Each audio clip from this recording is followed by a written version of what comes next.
ஓம் நம சிவாய. உறவுகள் அனைவருக்கும் அன்பு வணக்கம்.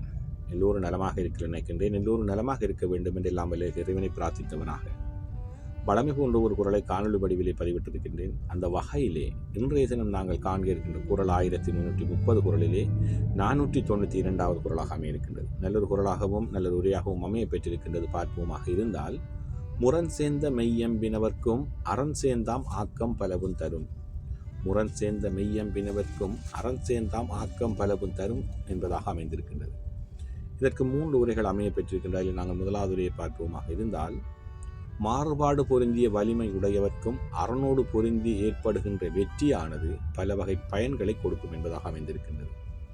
எங்களுக்கு எதிரியை வீழ்த்துவதற்கு, என்னுடைய இலக்கை அடைவதற்கு எங்களுக்கு எவ்வளவுதான் வலிமை இருந்தாலும் அந்த போராட்டத்திலே ஒரு நேர்மை, ஒரு அரணோடு நாங்கள் அதை வெற்றி கொள்வோமாக இருந்தால் இன்னும் மேலதிகமான பயனை எங்களுக்கு கொடுக்கும் என்பதாகத்தான் முதலாவது உரை அமைந்திருக்கின்றது.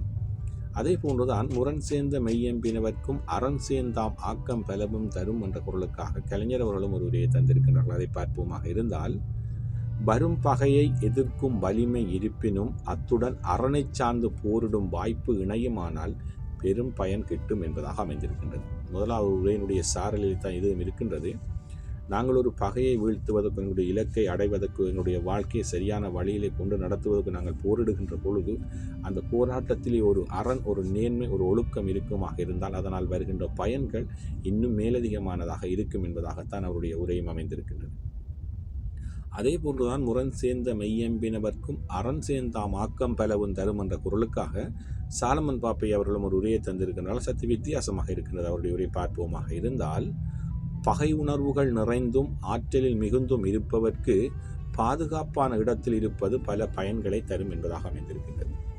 எங்களுக்கு பகைகள் கூடுதலாக இருக்குமாக இருந்தாலும், அவர்களை வெற்றி கொள்வதற்கு ஆற்றல் எங்களிடம் கூடுதலாக இருக்குமாக இருந்தாலும், நாங்கள் சரியான ஒரு பாதுகாப்பான இடத்தில் இருப்பது தான் எங்களுக்கு இன்னும் பல நன்மைகளை கொடுக்கும், பல பயன்களை தரும் என்பதாக அவருடைய உரை அமைந்திருக்கின்றது.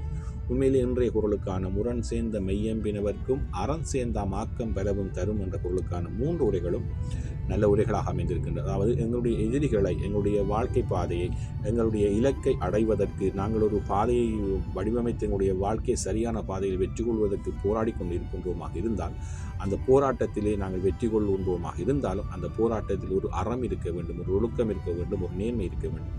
அப்போதுதான் இந்த வெற்றியிலே நாங்கள் மேலதிகமான பயன்களையும் நல்ல நன்மைகளையும் அடைய முடியும் என்பதை இன்றைய குரல் அழகாக சொல்லியிருக்கின்றது.